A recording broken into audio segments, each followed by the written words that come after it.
श्रोता बंधु साहित्य स्वयंभू एक अनामय शक्ति। ଏହା ନିଜ ଅଭିବ୍ୟକ୍ତି ନିମନ୍ତେ ସମର୍ଥ ଶିଳ୍ପୀର ଲେଖନୀ ଓ ତୁଳିର କାରିଗରୀକୁ ଅନ୍ୱେଷା କରେ।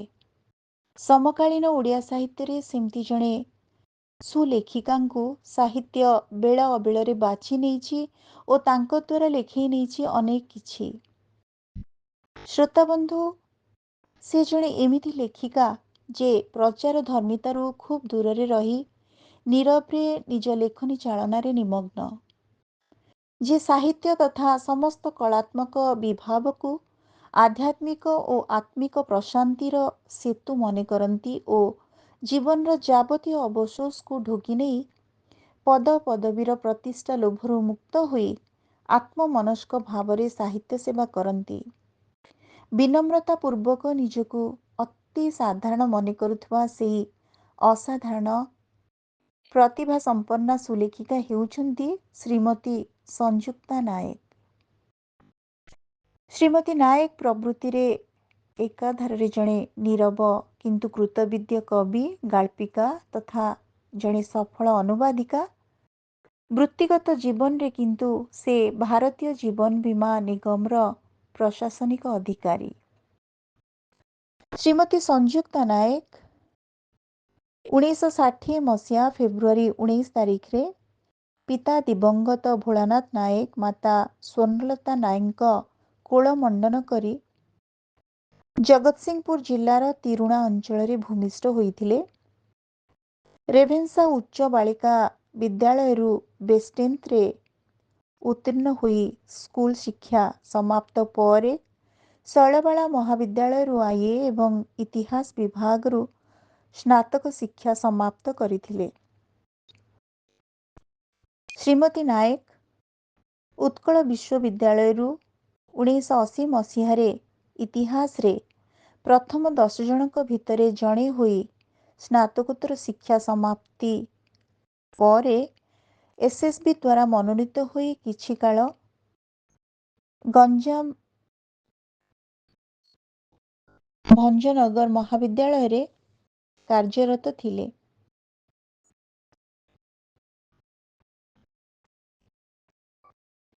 पारिवारिक जंजाल हेतु ओपीएससी रो साक्षात्कार वंचिता मेधाविनी संयुक्ता नायक परवर्ती समय रे जीवन बीमा निगम रो प्रशासनिक अधिकारिणी भाव स्थानित होइथिले।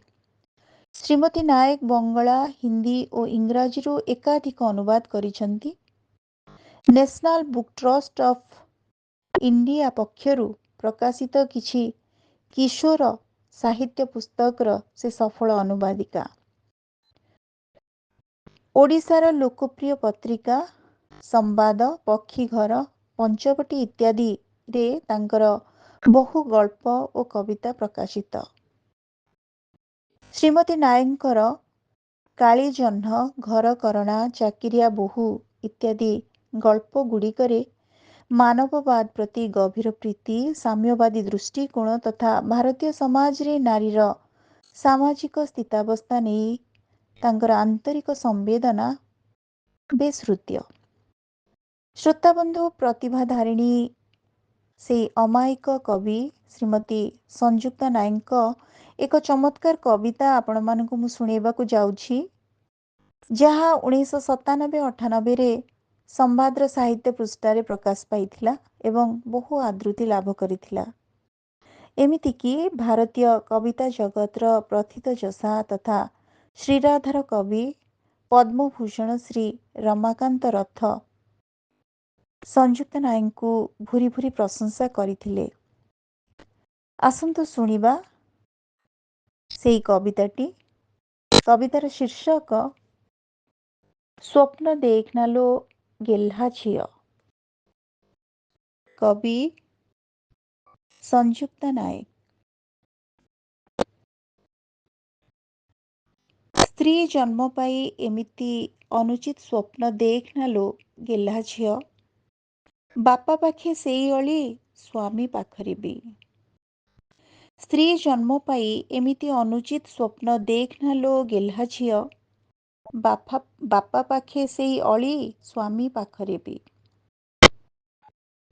କହୁଛୁ କ'ଣ ନା ଥରେ ଜହ୍ନ ରାତିରେ ତାଜମହଲ ଦେଖିବାର ଇଚ୍ଛା। କହୁଛୁ କ'ଣ ନା ଥରେ ଜହ୍ନ ରାତିରେ ତାଜମହଲ ଦେଖିବାର ଇଚ୍ଛା। ଝିଅ ଜନ୍ମ ପାଇ ମନ ପବନ ଘୋଡ଼ାରେ ବସିବାକୁ ମନ।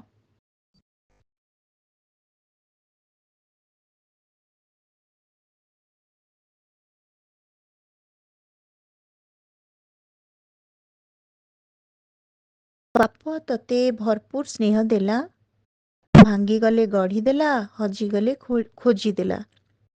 ଜାମା ଦେଲା, ଜୋତା ଦେଲା, ଗହଣା ଦେଲା, ଯେତେ ପ୍ରକାର ଶାଢ଼ୀ କହିଲୁ ସବୁ ଆଣିଦେଲା। କେଉଁଥିରେ କମ୍ ହେଲା କି ତୋର? ଭଲ ଘର ବର ଦେଖି ବାହା ବି ଦେଲା। ଫେର୍ କହୁଛୁ କ'ଣ ନା ଥରେ ଜହ୍ନ ରାତିରେ ତାଜମହଲ ଦେଖିବାର ଇଚ୍ଛା। ଚାନ୍ଦ ପରି ସୁଠାମ ବୋହୂ, ଗଣେଶ ପରି ବିଦ୍ୟାବନ୍ତ ଜ୍ୱାଇଁ, ଭରପୁର ସଂସାରରେ କିଛି ଅପୁରା ରହିଗଲା କି ତୋର? ଏତେ ସବୁ ପାଇଲା ପରେ ମନ ପୁରିଲାନି ଯେ, ଫେର୍ କହୁଛୁ କ'ଣ ନା ଥରେ ଜହ୍ନ ରାତିରେ ତାଜମହଲ ଦେଖିବାକୁ ଇଚ୍ଛା। ମାଗିବୁ ଯଦି ବିଧାତାକୁ ମାଗଲୋ ଗେହ୍ଲା ଝିଅ, ମାଗିବୁ ଯଦି ବିଧାତାକୁ ମାଗଲୋ ଗେହ୍ଲା ଝିଅ, ଆଉ ତତେ ଝିଅ ଜନ୍ମ ଦେବେନି। ଯଦି ଝିଅ ଜନ୍ମ ଦେବେ, ସ୍ୱପ୍ନଭୁକ୍ ମନଟେ ଦେବେନି। ଯଦି ତା ବି ଦିଅନ୍ତି, ତେବେ ତୋ ମନରେ ଆଖିରେ ସେହି ସ୍ୱପ୍ନ ଦେବେ, ନିଜର ଚାରିକନ୍ଥ ଭିତରର ସଂସାରକୁ କେବଳ ପୃଥିବୀ ମଣୁଥିବୁ ଏବଂ ସେହି ପୃଥିବୀ ଭିତରେ ଘୁରି ଘୁରି ବୁଲୁଥିବୁ ତୋ ସ୍ୱାମୀ ଓ ତାର ଚାହିଦା ଚାରିପଟେ। ଖବରଦାର ଝିଅ, ଖବରଦାର ଝିଅ, ଏ ଜନ୍ମର ସ୍ୱପ୍ନ ସାଙ୍ଗରେ ନେଇଯିବୁନିଟି। ପୁଣି ସେଇ ଜନ୍ମରେ ଯେମିତି ନ କହୁ, ଥରେ ଜହ୍ନ ରାତିରେ ତାଜମହଲ ଦେଖିବାର ଇଚ୍ଛା। ଖବରଦାର ଝିଅ, ଏ ଜନ୍ମର ସ୍ୱପ୍ନ ସାଙ୍ଗରେ ନେଇଯିବୁନିଟି। ପୁଣି ସେ ଜନ୍ମରେ ଯେମିତି ନ କହୁ, ଥରେ ଜହ୍ନ ରାତିରେ ତାଜମହଲ ଦେଖିବାର ଇଚ୍ଛା। ଆଉ ମନ ପବନ ଘୋଡ଼ାରେ ବସିବାକୁ ମନ। ସ୍ୱପ୍ନ ଦେଖ ନା ଲୋ ଝିଅ, ସ୍ୱପ୍ନ ଦେଖ ନା ଲୋ ଗେହ୍ଲା ଝିଅ, ସ୍ୱପ୍ନ ଦେଖ ନା। ଶ୍ରୋତାବନ୍ଧୁ, ଆମେ ଶୁଣୁଥିଲେ କବି ସଂଯୁକ୍ତା ନାୟକଙ୍କୁ। ତାଙ୍କ କବିତାର ଶୀର୍ଷକ ଥିଲା ସ୍ୱପ୍ନ ଦେଖ ନା ଲୋ ଗେହ୍ଲା ଝିଅ।